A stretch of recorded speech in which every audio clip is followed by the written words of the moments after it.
Hello, हाय सगळ्यांना. हो, कवितेचं अभिवाचनच करते पण कविता माझी नाही आहे. कविता आहे माझ्या मैत्रिणीची. अत्यंत संवेदनशील, हळव्या अशा लेखणीची मालकीण श्वेता लांडे हिची कविता आहे. पावसावरती कविता आहे आणि माझ्यासारख्या पाऊसवेडीला इतक्या सुंदर कवितेची भुरळ न पडली तरच नवल. कवितेचं नाव आहे नाही.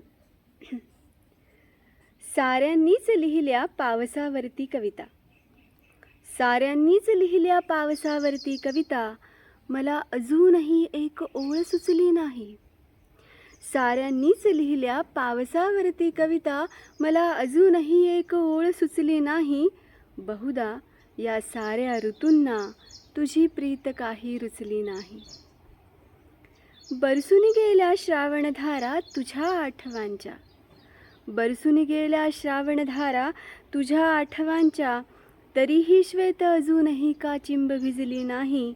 आताशा या सरींना ठाऊक झाले आहे, आताशा या सरींना ठाऊक झाले आहे, स्पर्श करून देहाला आत्मा भिजवला नाही. साऱ्यांनीच लिहिल्या पावसावरती कविता, मला अजूनही एक ओळ सुचली नाही. बहुधा या साऱ्या ऋतूंना तुझी प्रीत काही रुचली नाही. थँक्यू.